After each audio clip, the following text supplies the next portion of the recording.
Hello, Gisley, the Closer, Batsy, Green Ninja, Guto, Destructicon, or as Arsed calls you, Destructicon. Hello, Jose, Street Raccoon, Dolly, Joel, Diego Saki, Luke, Shka, Yakanosa, Big Noel, Dominix, Hello, I'll add that one to my list of nicknames. Alright, we've got Destructicon-kun and Destructicakataken. Hello, Fluxadol. How are y'all doing today? What's up? What's up? What's up? What's up? What's up? What's up? How was your weekend? Oh, Pherome, thank you for asking.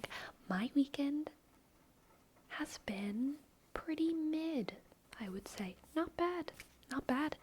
I went to the gym today for the first time since I sprained my arm, so that was very exciting. I played a lot of video games.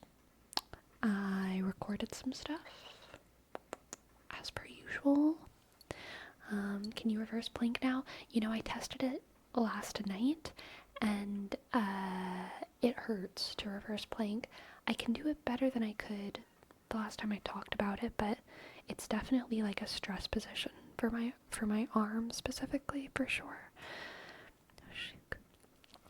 Good, I had a barbecue to celebrate my 21st birthday. Wow, Luke, happy 21st birthday. Happy. You have all your range of motion back, right? Yes. Yes, I do. Yes, I do. Yes, I do. Yes, I do. Yes, I do. I do. Sana sana, little by little. Yes. Thank you, Dolly Joel. Thank you, thank you. Thank you, thank you. Prepared for some exams and got a hungover I will remember for ages, so pretty good. Very nice, very nice. Go find some frog butts to rub. I'm surrounded by frog butts. Thank God I've set myself up in a life where I'm just surrounded by frog butts, so it should not be too much of a problem. Has Gracie ever blown bubbles at her and see her reaction? You know, I think I have. She doesn't care. She's not super playful. She really is quite picky about, the things that entertain her. And by far the things that entertain her the most are ponytail holders, and the shoelaces, dragging strings across the floor, and some things that have other similar characteristics. Yeah. Yesterday was cool, but not so much today. Pretty mid-Sunday. Yeah. How comfortable did you feel back at the gym? You know, it was actually, so I just did a leg day today because leg day is always my favorite day, and I was like, you know what? First time back at the gym, I'm just going to do all of my favorite things. I'm gonna do leg day. And, so, I didn't have to put too much stress on my arm, but I, was surprised at definitely over time how just the little amount of tension from holding the weights that I was squatting definitely affected my arm. By the end of the session, my arm was pretty sore. But I think that's good. I think it was the kind of sore that I would feel if I were going to physical therapy or something. And then the very last thing that I wanted to try at the end, because I want to start trying to train on pull-ups again, and y'all, I'm gonna be dead for real serious honest.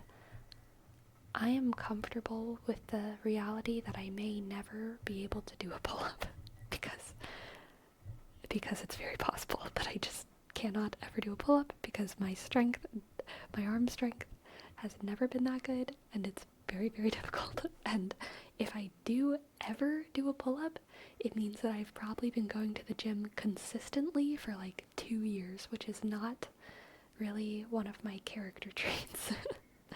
So it's very unlikely, but I do think that training for it is fun. And before I got my arm sprained, I was doing like heavily assisted pull-ups, you know what I mean?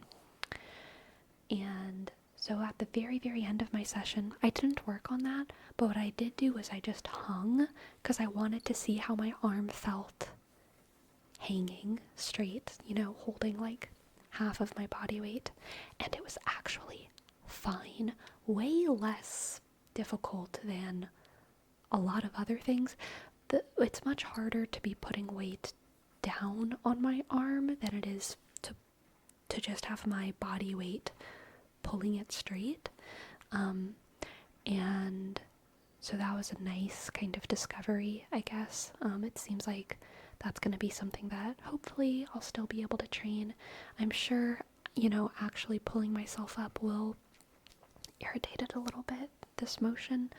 But I think it's actually going to be easier for me to train pull-ups than any kind of plank, which is funny. But also convenient, because pull-ups are way, like, assisted pull-ups are way more fun to me than planks. So, it's a life hack for myself. I don't have to worry about planks too much. Because they are way more painful. That's Quitter Talk, Sleepy. We just need to get you on a few Freud cycles, and then you'll do them easy. Or you can train normally. I think I'll probably train normally. That's my goal. That's my goal. Hello, Neatrix. Hello, Neatrix. Maybe someday, while you're training art, you'll achieve that goal. It's possible. I think it'd be very fun to do a pull-up. I've literally never been able to do a pull-up. I remember in elementary school we had to do, they called it the presidential challenge. But it was like these standardized exercises that I think every school in the US had to do. There was like a toe touch, there was a pull-up, there was a relay race, there was how many like sit-ups can you do in a minute? How many push-ups can you do in a minute? The presidential fitness exam, yep, okay, yeah. And I mean, I'm sure there was other stuff too, but I can't remember it. But I remember, I couldn't do one pull-up, so they had me like hold myself above the bar for as long as I could. Like they got me on little stairs and I had to hold myself with all of the other weak kids on the bar, and it was pretty bad. It was like under 10 seconds every year. Under 10 seconds. So I'm really starting from behind on that one. Golden Oreo, Jesus, and also Aunt Olivia. Thank y'all so much for your subs. Thank you. So very much, thank you. Thank you, Aunt Olivia, for being the first sub of the night. Ashk. And D-I click L-I dot B-I dot A Golden Oreo G-O-L-D E-N underscore O-R-E-O.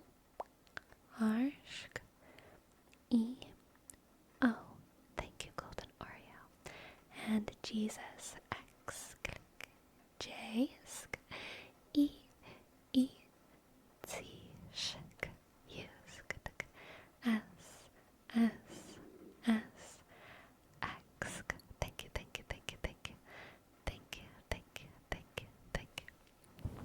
And Jesus again.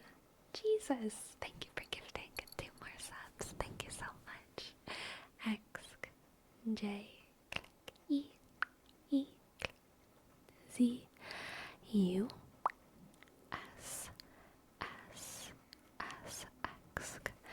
Thank you. Thank you so much. Thank you so much.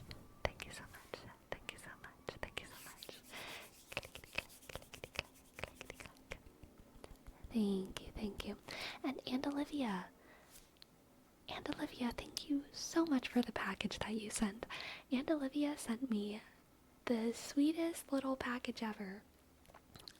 It was basically souvenirs that they got whenever they were traveling.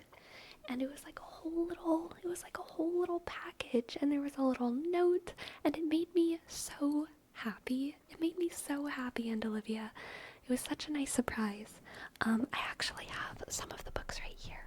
I wanted to show them off a little bit. There's all these books about Oxford. Oxford. These are the ones that I'm particularly excited about, so that's why I wanted to show them. There's The Stained Glass and the Chapels of Oxford. And has all these lovely pictures in it. And the Churches of Oxfordshire. Is it called Oxfordshire? It's surely not Oxfordshire. It's probably Oxfordshire in British. And it has all this lovely history, historical context. We love the written word. And the Merton College Library, which upon first glance I was like, why should I care about a library? But then I opened it, and I just read the first couple sentences, and I was like, oh damn, I care so much about this library. What the heck? Because history is always interesting. History just always ends up being interesting, and I'm hyped to read it. They filmed Harry Potter library scenes there. You know, it does look familiar. I see it. And then, the next best thing in the package was this Oxford hoodie. This lovely Oxford hoodie. So cool. What street cred I'll have. Amazing. And it's like so soft. I've literally never touched a sweatshirt this soft, a hoodie this soft, like in my entire life. They make them different there, y'all. They make them different. The inside is like fleecy, I guess, and it's so soft. It's ridiculous how soft it is. It's ridiculous. Pampered Sleepy. It feels like it. Thank you, Aunt Olivia. Thank you. Thank you. And shaka. Miss Talo Griffin, thank you for gifting a sub. Thank you. Miss Talo Griffin. Thank you. Hi dot. S-T shk H O double L O-W G-R-I dot Apsk I dot. And thank you, Mr. Hollow Griffin. Shaka. And Joseph Murders. Thank you very much for your sub. Joseph. J click O-S-E B shk H M sk D sk R S shk and they Fuji. Thank you as well for your sub. Thank you.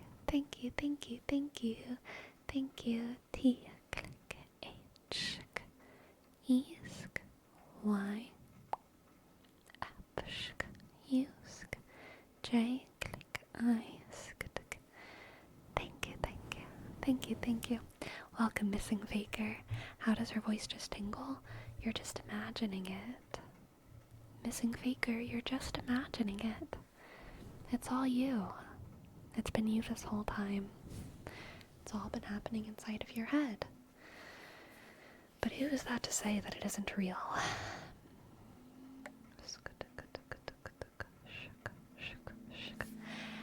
Kenzie. Kenzie. Kensley?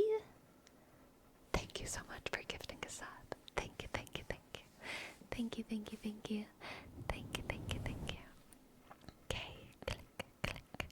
3, sh, N, Z, sh, 1, 3, Y.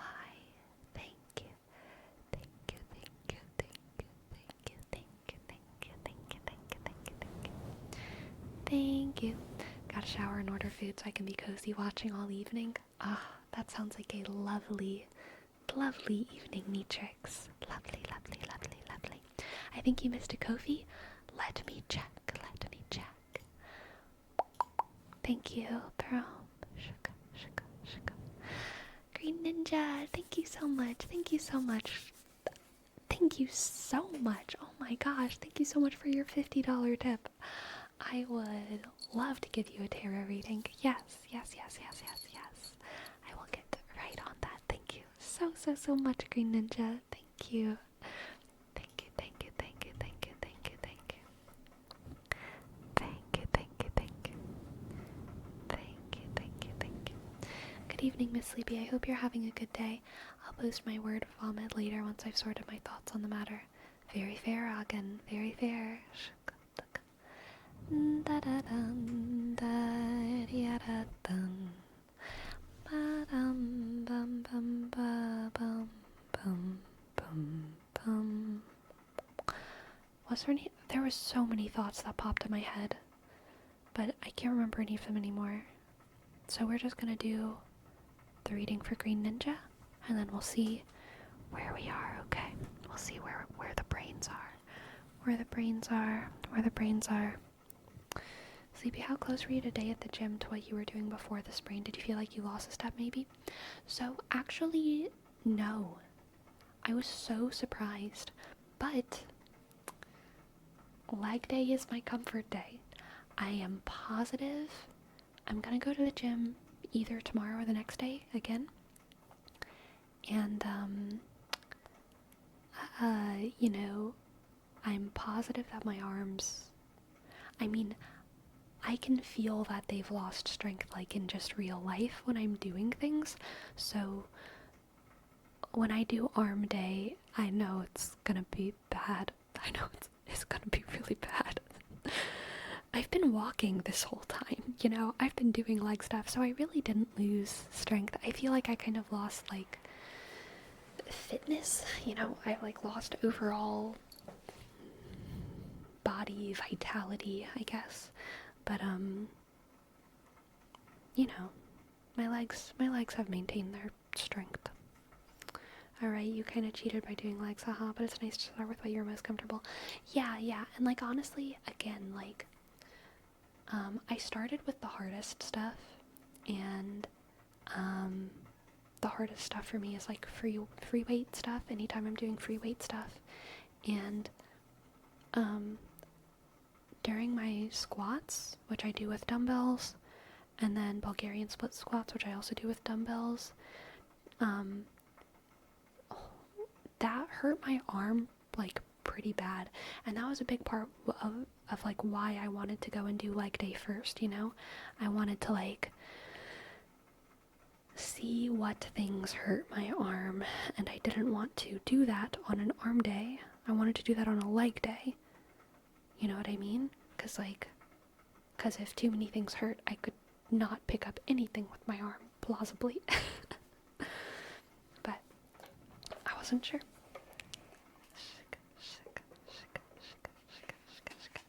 Are you still running? Not as much as I was. Definitely not 4 or 5 days a week. And definitely not as long as I was either. Like, not as many miles, but I am still running. I am still running a little bit every week. Yes. Good. Alright. Let's see what the cards have for Green Ninja, okay? What do the cards have for Green Ninja? Green Ninja today.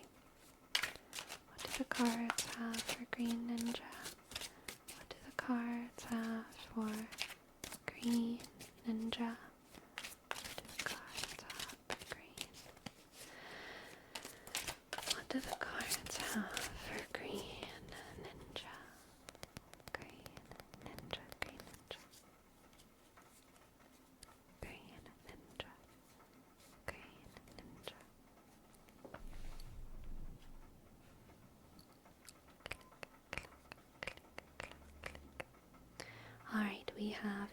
Knight of Wands, the Fool. The Knight of Wands, the Fool, and the Six of Pentacles. Interesting. So this indicates to me, Green Ninja, that I think you might be going a little bit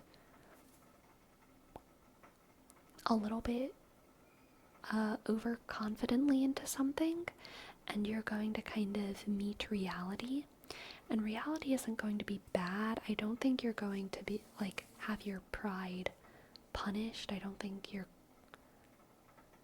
think this is leading towards failure at all, but I do think that it's leading towards something not being as easy as you thought it was going to be.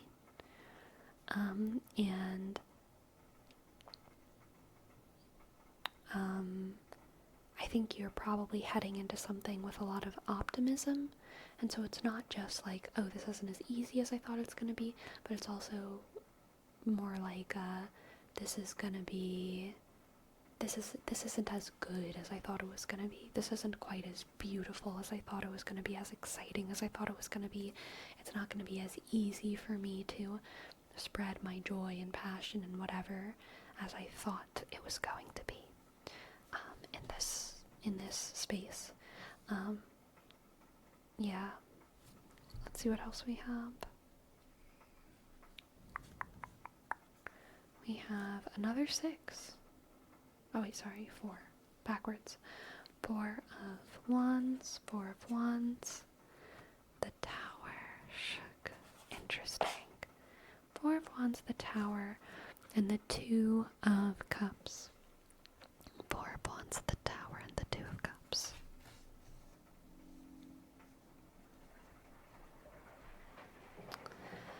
Okay, Green Ninja. I think that this situation is still gonna pan out overall in your favor, whatever it is, but I think that it's going to come at a higher cost to your past than you realized going in. I think that that's going to be the balancing act taking place. That's going to be the thing that's not as good as you thought it was going to be, or not as convenient as you thought it was going to be. You diving into this is going to take some kind of sacrifice from what you're leaving. I don't think you realize that you're going to be leaving something behind. Does that make sense? You think you're adding a new thing to your life, and actually what this is going to require from you is a transition from one thing to a new thing. You're going to have to sacrifice something old in order to move forward, in order to take part in this new thing. This new thing is going to be good. This new thing is going to be beautiful. We have the 4 of Wands here, and the 6 of Pentacles, the Knight of Wands. These are all positive cards. The 2 of Cups, these are positive cards. So I think that this situation is going to work out in your favor, but it is going to require a sacrifice. It's going to require you leaving something behind, shutting a door. It might even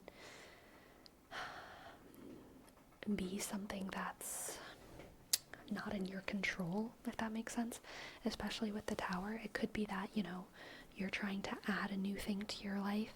Let's say you're trying to add a side hustle to your life. It might not be that you have to quit the other job. It might be that the other thing goes out of business, totally out of your control. And it's well, now I guess I have to invest completely in this other thing. Or, if it's some kind of property thing, it could be you're buying a new car, and you're in your head, you're thinking that you're gonna have 2 cars now, but actually you're gonna buy a new car and the other car is gonna go completely off the fritz and be unrepairable, the old one. So it's okay, now I have 1 car. It's a better car than the car that I used to have, but I do just have 1 car again. something's going to fall away, and that's going to be the sort of the cost of this overall positive transition. Yeah, I kind of do get the sense that you are bringing something positive into your life, and you are not in control of something that you used to have being kind of taken away from you, and you don't realize that it's moving from one thing to another. You feel like you're just adding a thing. Yeah, let's get some more cards here. We have the Six of Cups, the Hanged Man, the Page of Cups, and Strength, whom we must censor. The Six of Cups, the Hanged Man, the Page of Cups. So many cups here. We have the Two of Cups, the Page of Cups, the Six of Cups. Interesting. Okay, let's see.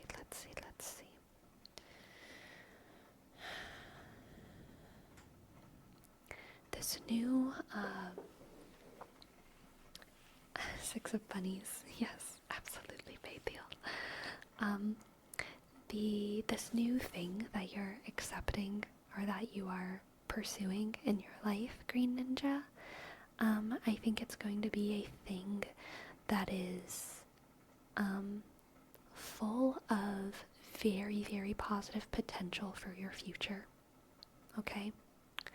I think that you're going to feel that sense of potential, and it's going to make you feel a sense of security and youth, okay? Because you're going to realize how much time you have ahead of you, and that's going to remind you of your youth. That's that Six of Cups. You're feeling like you're a little again in something that is much, much, much bigger than you, and that to you in this context I think is good news. That is good news, and you know that you have so many achievements ahead of you, so much more good news. That's that Page of Cups. You know that you have the strength to forge a new future, to move ahead, and all it takes is your loyalty, your resiliency, your dedication. That's that Hanged Man. The strength to be stable, the strength to be still, the strength to enjoy the journey rather than the destination, the strength to enjoy the journey rather than the destination.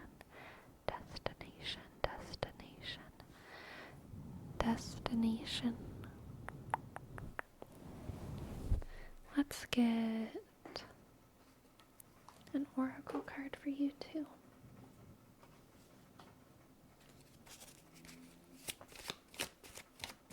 For Green Ninja, what oracle card do we have for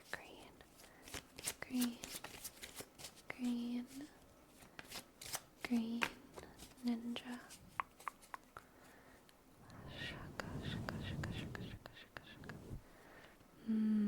Interesting. We have illusion.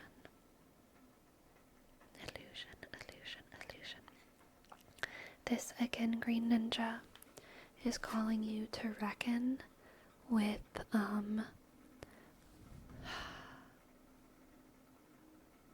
whatever it is that you think you're keeping. You're not keeping it. There's something that is out of your control that is going to crumble, and it's okay because you don't need it anymore. You don't need that part of your past because you have this beautiful, beautiful, beautiful future. But I do think that it's very likely to come as a surprise for you. But this reading is letting you know, so maybe you can think about it.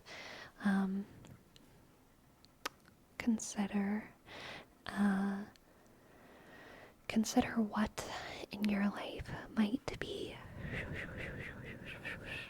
reaching its expiration. Okay, because the milk is expiring.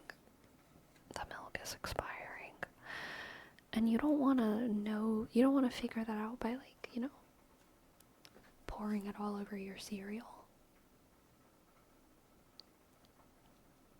And then realizing.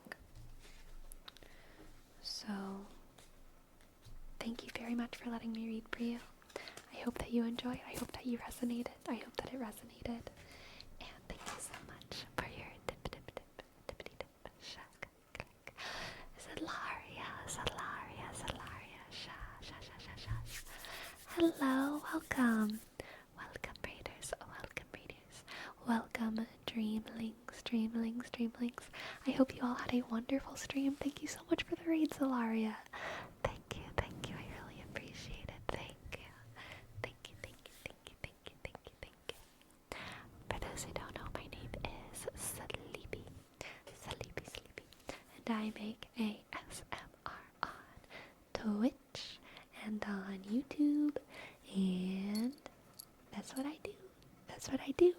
Right now we have a word rap for Nitrix to ring the little bell. She dooby doo, where are you? Finally, I caught you live. You are so far away from Europe.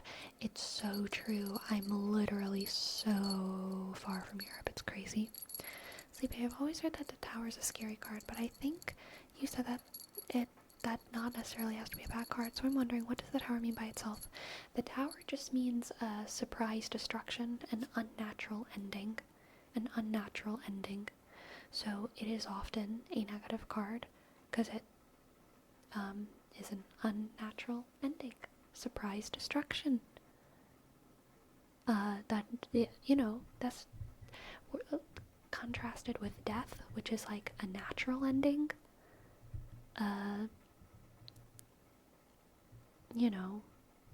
Death that leads to new life.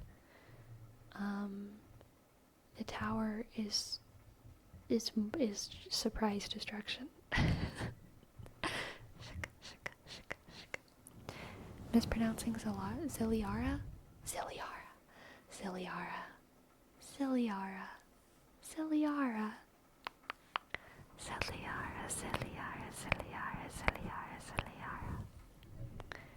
Thank you so much for your read. I'm so sorry I mispronounced your name. I'm never gonna do it again, I promise. You have the permission to mispronounce my name as much as you want.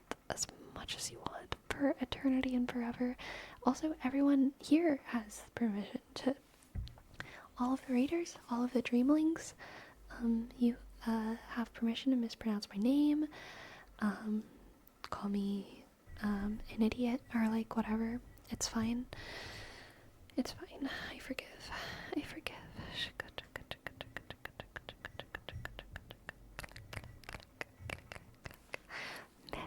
Myth.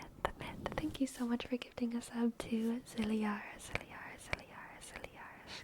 Thank you, Myth. Click, Ysk, Tishk, Hk, underscore, B, O, O, O, O, O, O, O, O,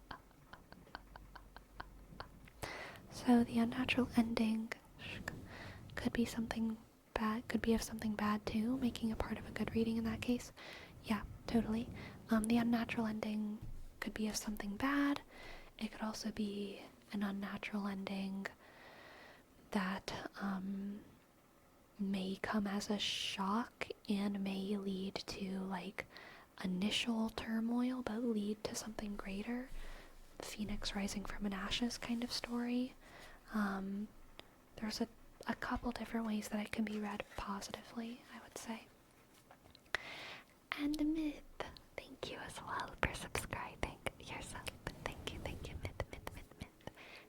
thank you, Myth M, shk, Y, sk, T, click, H, sk, underscore, B, O, thank you, Myth, thank you so much, thank you, and Sprocky, thank you for gifting a sub, thank you for gifting a sub, thank you, shk, S, Ashk, R, O, C, K,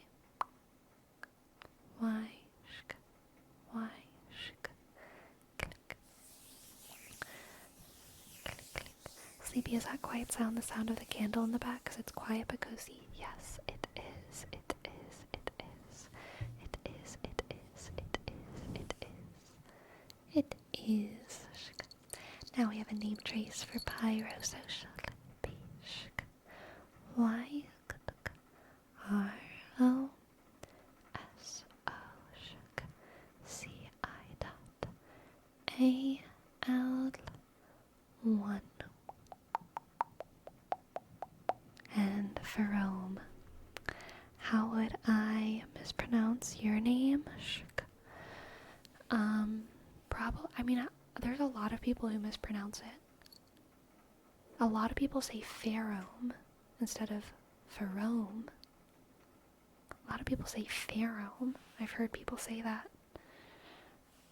Which is like, I don't think that's correct. But probably if I were to mispronounce it, that's what I would say. Pherome, Pherome, Pherome, instead of Pherome, Pherome, Pherome, Pherome. It's like, yeah, the wrong emphasis, like Pharaoh, yeah, like Pharaoh. Pheromone. Oh no. Oh no. Agan, are you a pheromone bro? Are you buying the pheromone, the pheromones? Are you buying the pheromones? Don't do it. It's a scam. It's a scam. And Simply Jessie. Here's your name trace. S-I click M P shk L Y shk J dot E S S I dot E click. Thank you, thank you, thank you, thank you, thank you, thank you, thank you, thank you. Gisli, I was surprised you didn't mispronounce my name at first. People usually do. Interesting. I mean, I read it like Gimli, like Lord of the Rings Gimli. It looks the same to me, so.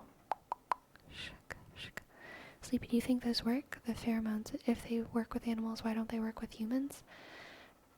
So humans do have pheromones, and human pheromones do have effects on other humans.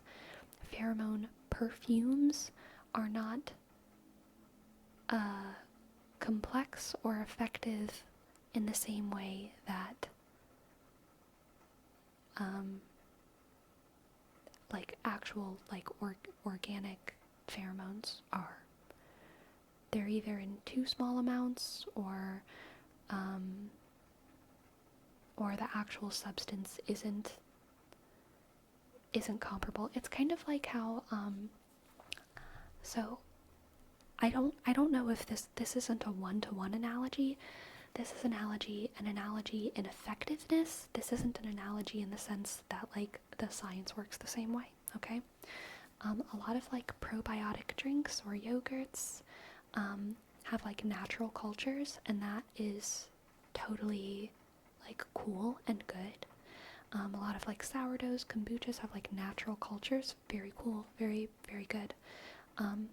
But there's some products that are marketed because they have specific bacteria or bacterium that have been correlated with specific outcomes. Like, oh, this specific bacteria is good for digestion, so we're going to put this specific bacteria into the yogurt on top of the natural cultures and also advertise it on front of the yogurt.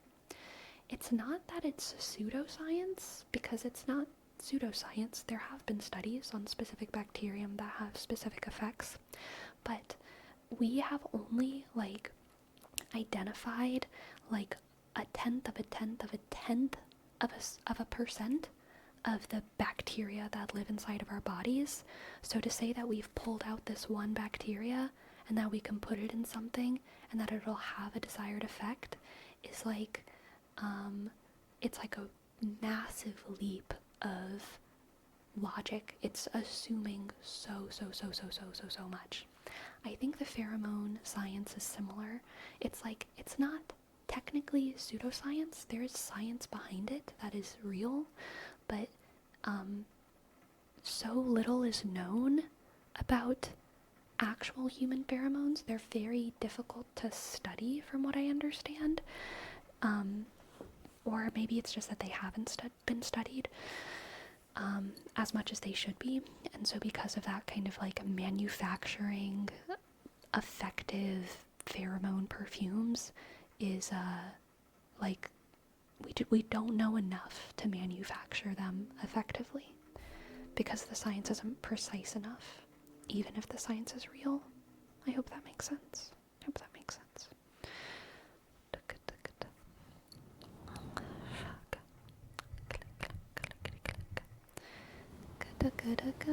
Humans don't have pheromones, lol. We have smells.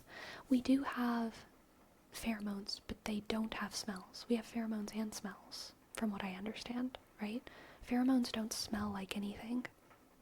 Actual pheromones. And pheromone perfumes are putting a scentless thing, well, pheromone perfumes that actually supposedly have pheromones in them that are effective. They're putting something in them that is a pheromone, but it doesn't have a smell. Pheromones don't have smell. But it's very hard for our brains to imagine something that is in the air and that passes between us that doesn't have a smell. So a lot of people think that pheromones have smells, but they don't. We do have smells, and we do have pheromones, but pheromones do not smell. Exactly. Pheromone perfume is a scam. Amiri Viri Shag. Thank you so much. Thank you so much for your prime. Thank you so much for your prime. Amiri Viri Viri Shk. A click. I dot. Arshk. I dot. V I dot. Arshk. I dot. Thank you so very much. Thank you for your sub. Thank you for your sub. Thank you. Thank you. We don't seem to rely as much on pheromones compared to other animals, so it might be harder to trace down because of that. It's possible. Yeah. The point of pheromones is producing it naturally, like it's unique to you. Pheromone perfume literally means nothing. Agreed. Sounds like modern snake oil. Yes. You think it would be weird if one was ever made that was proved to work? Like, imagine being forced into attraction by a product. It's kind of already happened, but it's not a forced one. Since you're still in control, you may like someone's perfume, clothes, etc. and be attracted to them by that, but if these pheromones were effective 100% of the time, it would be horrible. I don't even think it would be. Okay, so that exists, pheromone, and it's called being hot. We are all still very much in control of ourselves when we see people who are like 10 out of 10, our type. Everything about them is perfect. We're still in control of ourselves. Like, even if seeing them, like, has an effect on our body, which that's not how I work, but I know that for some guys, that's how that works. You're still in control of yourself. Like, pheromones, you're fine. You're fine. It wouldn't be any different from seeing a hot person. It might just be confusing because I might not be your type and you might still have like this body reaction to them. In which case you would be like, huh, maybe they're wearing pheromones. If someone is attracted to a cologne or perfume that you're wearing, it's because they think it smells good, not because there's a love potion in it. Exactly. Again, absolutely.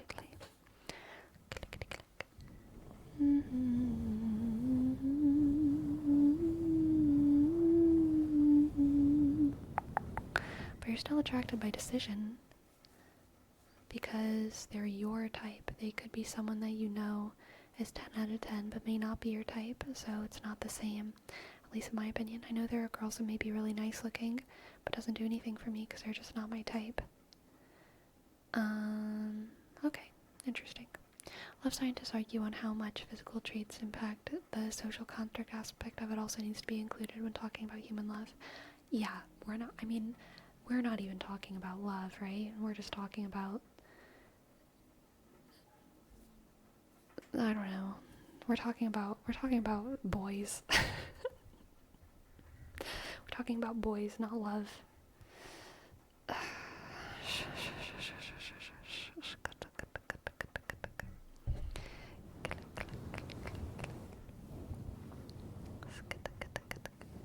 That's a really weird thing to think. Well, I don't think they're attractive, but I am attracted to them, so they must be giving off some invisible attractiveness chemicals. Yeah, I really don't think it matters too much. I really don't think pheromones matter that much. I think they matter as much as, like, you know, as much as or less than being hot. Because, like, okay, if we're comparing pheromones to hotness, right? I'm sure there's been times in your life where someone who isn't your type has, like, done something for you. And it might have been because they said something or they did something. I mean, I guess those are the two options. They said something or did something, and then all of a sudden you were surprised and you were like, I'm into that, but also I'm not into you. But that was nice. That was a cool thing you just did. I feel like that's how it would be like, you know? Like, you would see someone you're not attracted to, and they maybe have this magical, again, just in case anyone got here late, pheromone perfumes are scams and they don't work. We're talking about the hypothetical of if they did. If someone was wearing a hypothetical pheromone perfume that worked, it would probably just be like a confusing, like, thing of, like, that's weird that did it for me, but okay. Thank you for the context. Yes, you're welcome. You're welcome, an actual bear.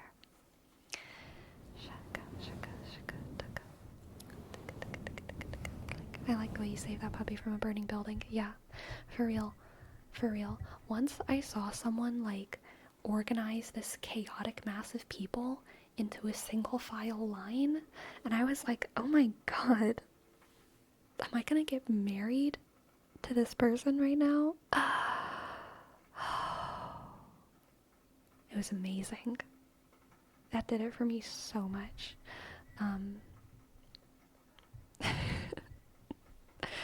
But I did not get married.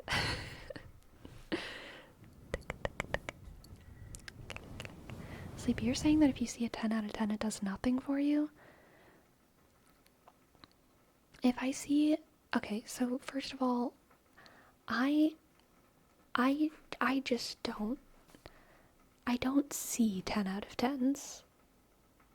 I feel like that sounds stupid, but, like, the difference... But there's no difference, truly, genuinely, there's no difference to me when I see a 7 out of 10 or a 10 out of 10. In order for me to even identify that one is hotter than the other, I have to, like, think about it. I have to, like, decide to think about them. I don't, like, notice 10 out of 10s any more than I notice 7 out of 10s. Or, like, 6 out of 10. Yeah, or 6 out of 10s. Like, I don't notice, like, I don't notice that. Okay? But I can say, like, okay, let me think about all the people in this room. I guess so-and-so's a 10 out of 10. They must be very, very healthy, and they probably prioritize, you know, their fashion and their aesthetic and all of these things. And that's data to me, but it doesn't do anything for me. Unless the aesthetic that they're curating is one that I like, you know, but, like, no, Yeah, 10 out of 10s do not by default do anything to me.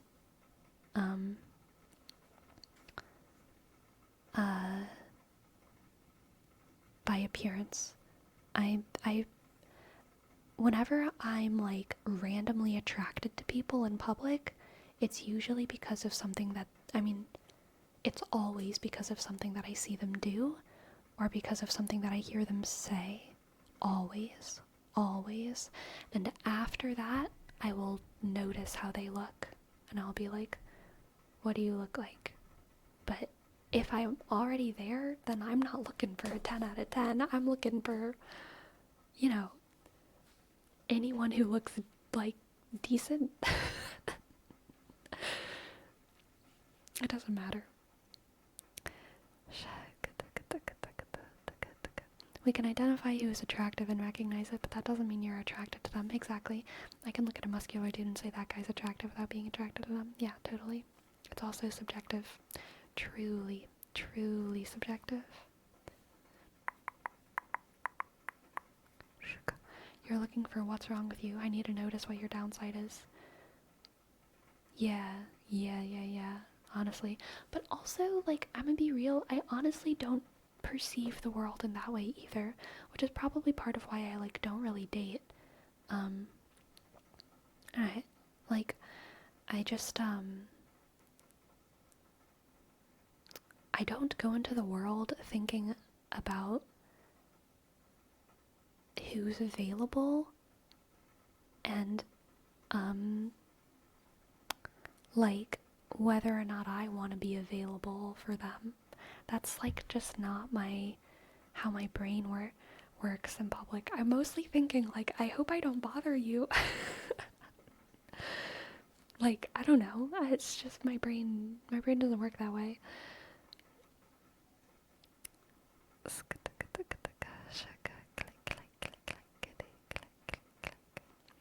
You could start listing requirements for the perfect partner. Yeah, I feel like, I think having standards is totally fine and makes sense, but, like, I think the universe has way too many good surprises for everyone in store, for any of us to be trying to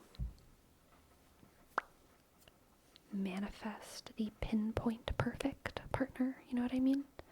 Too many good surprises are in store for us. I'm falling asleep. Good, Sprocky. Good. As you should be. You should all be falling asleep. You should all be falling asleep.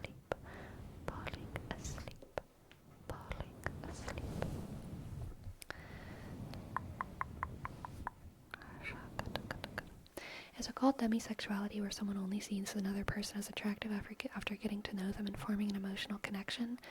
Yes, but I also think that I'm so happy for the people out there for whom that label is affirming, but goddamn, I just feel like it's normal. I feel like that is just being a human. I don't personally.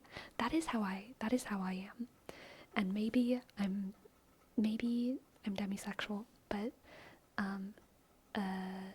I feel like that's just being like a type of human.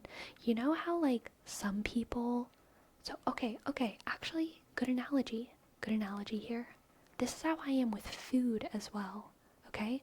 This is how I am with food.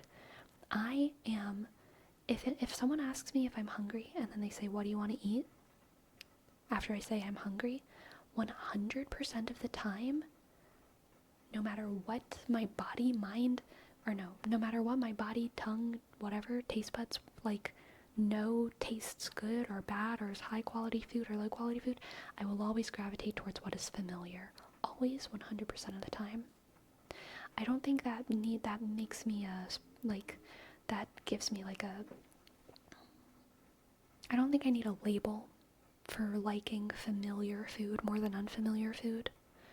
Also, I often eat unfamiliar food, but if someone gives me a choice of restaurant we've gone to 10 times versus restaurant, who knows if it's good, I will always choose the 10 times restaurant. Always. Because that's just how my taste buds work. And yeah, I don't feel like that needs a label. I feel like it's just a type of person. Not everyone is that type of person, and I think that having different labels for different types of people is great, but categorizing things as like minority sexualities has a certain weight to it that just saying like different categories of being normal doesn't have. And I feel like being demisexual is just like a different category of normal. Like there's people who think that humans are hot, and then there's people who think that like souls are hot, you know? And they're two very normal, like both of these are very normal. No one is weird. No one is weird here. I feel like everyone is somewhere on the demisexual spectrum. Yeah, absolutely. But people who use the label may feel it much more strongly. Yeah. There's some people that I get attracted to from first sight, but mostly my crushes developed over time. Yeah, same. You don't want to explore? Are you asking about food? I do explore, but if someone asks me what I rather, it's always the old goodies. Always. I don't always have an option though. And that's not a bad thing. If I'm like traveling, then I'll just be like whatever, I'll go to the new restaurant, it's fine. I'm sure I'll find something. I think some people just want to feel special, so they give themselves a label to make them seem deeper than they are. I think that is ascribing like way too much of I think that's ascribing way too much stupidity on people who are actually quite smart and introspective.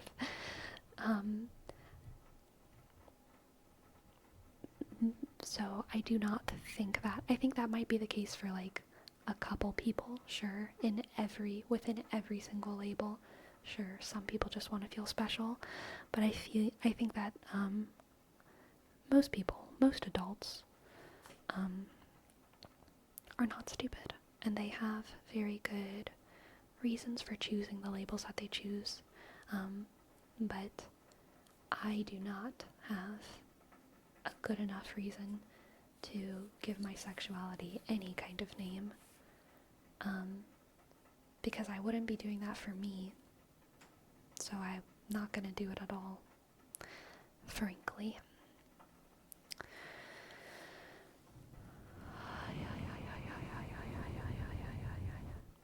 At the end of the day, you're attracted to what you're attracted to, and trying to quantify their particular qualitative trait is a fool's errand. Yeah. But most adults don't use those labels. Sure. So maybe instead of like ascribing like some kind of negative moral value to the choice of people who want to use labels flippantly, maybe we just like acknowledge that they're probably young and learning, and that's not like a bad thing, that's actually like a good thing, because like that's a stage of growth, is figuring yourself out and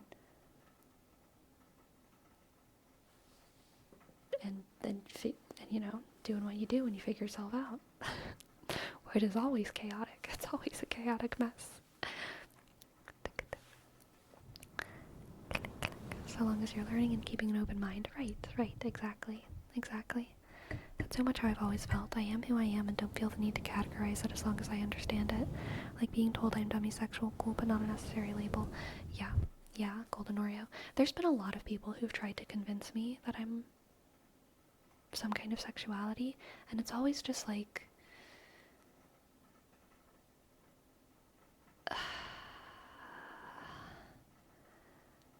like I don't need that label.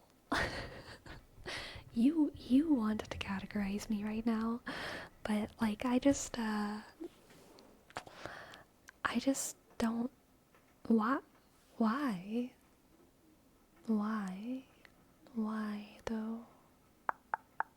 though?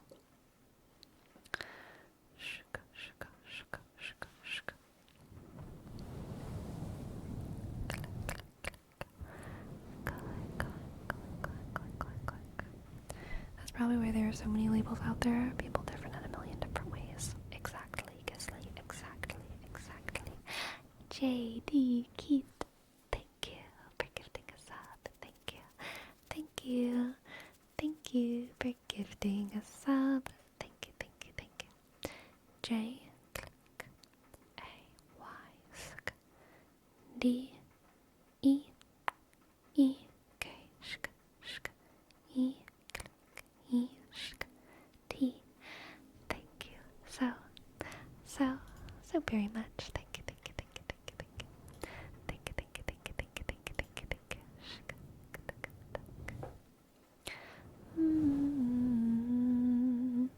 Put you in a box, make you predictable. I mean, at least the people who've tried to label, some of them may have been trying to do that, but I think what they wanted to do was make me feel included. I think they thought they were doing something very nice. They wanted to make me feel included in their, like, queer spaces, but frankly, I already felt included. And they didn't need to give me a label to make me feel, like one of the boys over there.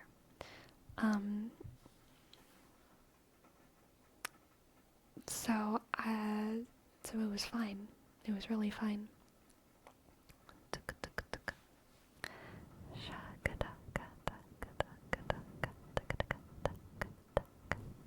Alright, for Hyun, we have a word rep for Assad.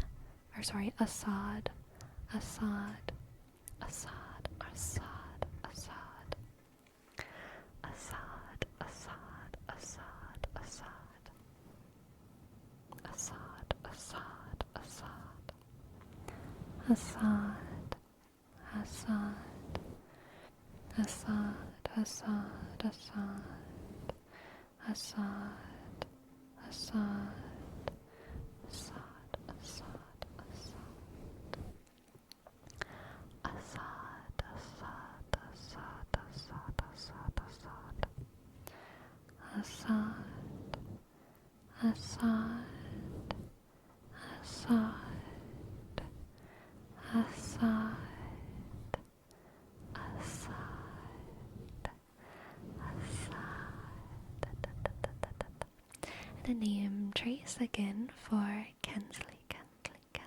K, shk, 3, N, click, Z, shk, 1, 3, shk, Y. Thank you. Good. And for Golden Oreo, I dare you to find a good way to mispronounce my name. LOL, personally, I'm drawing a blank. Goldine Oreo. Goldine Oreo. Shk.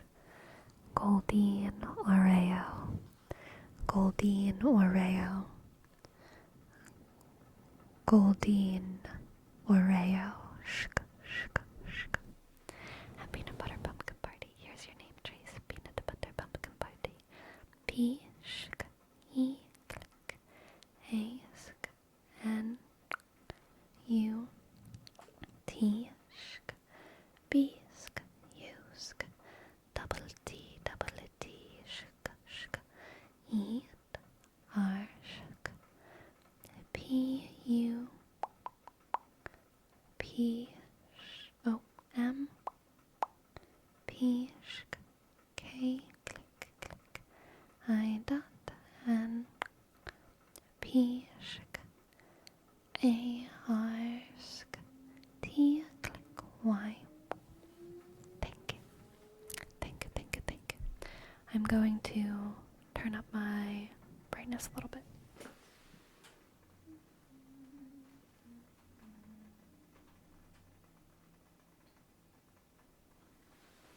For the sun doth set. The sun doth set upon us, my friends, the sun doth set upon us. And for Jimmy Neutron, we have a word wrap for Daria. Aw, Doxy Biscuit. Thank you. Here, I'll give you a freebie. D, shk, O, sk, C, click, C, B, shk,